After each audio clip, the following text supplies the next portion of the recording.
السلام علیکم ورحمۃ اللہ وبرکاتہ۔ کل ہند رابطہ مدارس کے اجلاس میں اہم تجاویز منظور۔ مدارس اسلامیہ کو ملت کے لیے مزید نافع بنایا جائے، مولانا محمد عاقل قاسمی۔ ناظرین و سامعین، اس اہم خبر کو آپ سن اور دیکھ رہے ہیں محسن اسلام یوٹیوب چینل پر۔ تمام تازہ ترین اپڈیٹ حاصل کرنے کے لیے ابھی ویڈیو کے نیچے سبسکرائب والے بٹن پر کلک کر کے اس چینل کو سبسکرائب ضرور کر لیجیے گا۔ کل ہند رابطہ مدارس اسلامیہ عربیہ دارالعلوم دیوبند مغربی یوپی زون نمبر 3 سہارنپور و شاملی کی مجلس عاملہ کی ایک اہم میٹنگ گزشتہ روز یہاں معروف دینی ادارہ جامعۃ الشیخ حسین احمد مدنی دیوبند میں کیا گیا، جس کی صدارت مولانا محمد عاقل قاسمی صدر رابطہ مدارس زون نمبر 3 نے کی۔ اس دوران ادارے کے محتمم مولانا مزمل علی قاسمی نے تمام مہمانوں کا پرزور خیر مقدم کیا۔ میٹنگ کا آغاز جامعہ کے صدام حسین کی تلاوت و محمد حسنین کی نعت پاک سے ہوا۔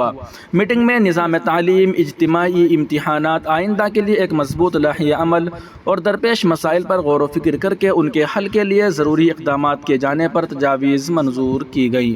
اس موقع پر مولانا ڈاکٹر عبدالمالک مغیثی ناظم رابطہ مدارس زون نمبر 3 نے رابطے کی گزشتہ مجلس عاملہ اور امتحان کمیٹی کی کارروائی پیش کی اور مجلس عاملہ کی کارروائی بھی چلائی۔ میٹنگ میں مولانا حبیب اللہ مدنی نگراں امتحان کمیٹی نے گزشتہ اجتماعی امتحانات کی کارکردگی کا جائزہ پیش کیا۔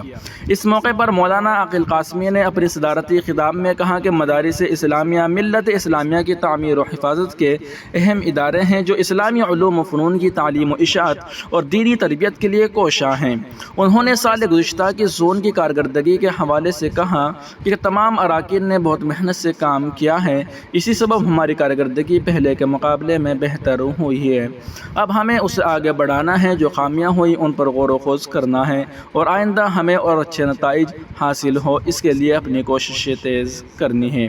دارالعلوم زکریا دیوبند کے محتمم مولانا مفتی شریف خان قاسمی ناظم عمومی، مولانا مزمل علی آسامی، مفتی عمران خان پوری، مولانا عبداللہ، مولانا یامین، مولانا اطہر حقانی نے مدارس اسلامیہ میں تعلیم و تربیت عمدہ بنانے، اجتماعی امتحانات میں مزید بہتری پیدا کرنے اور اندرونی نظام میں شفافیت سمیت مدارس کو ملک و ملت کے لیے مزید نافع بنانے کے سلسلے میں اہم تجاویز پیش کی۔ میٹنگ میں طے ہوا کہ رواں سال عربی اول کے ساتھ عربی دوم اور حفظ کے طلباء کے مشترکہ امتحانات کرائے جائیں گے۔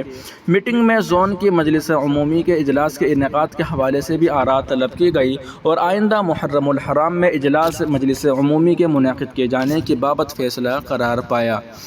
اجتماعی امتحانات میں شرکت کرنے والے طلباء کو مجلس عمومی کے اجلاس میں سند شرکت و پوزیشن لانے والے طلباء کو نقد انعام اور موٹیوینٹ سے نوازے جانے کی تجویز منظوری کی گئی۔ مولانا عبدالرحیم محتمم مدرسہ فیض ہدایت رحیمی رائے پوری کی دعا پر اختتام پذیر ہوا۔ آخر میں مولانا محمد مزمل آسامی روح رواں جامعۃ الشیخ حسین احمد مدنی نے تمام اراکین گرامی کا شکریہ ادا کیا۔ خصوصی شرکاء میں مولانا واصف امین جلال آباد، مولانا عبدالواجد ریڈی، مولانا عابد نانکا، مولانا محمد طیب مرزا پور، مولانا محمد اکرم، مولانا محمد ارشد کاندلہ، مولانا محمد عرفان اور مفتی واصل مرزا پور وغیرہ کے نام شامل ہیں۔ ناظرین و سامعین، اس اہم خبر کو آپ سن اور دیکھ رہے ہیں محسن اسلام یوٹیوب چینل پر۔ تمام تازہ ترین اپڈیٹ حاصل کرنے کے لیے ابھی ویڈیو کے نیچے سبسکرائب والے بٹن پر کلک کر کے اس چینل کو سبسکرائب ضرور کر لیجیے گا۔ السلام علیکم ورحمۃ اللہ وبرکاتہ۔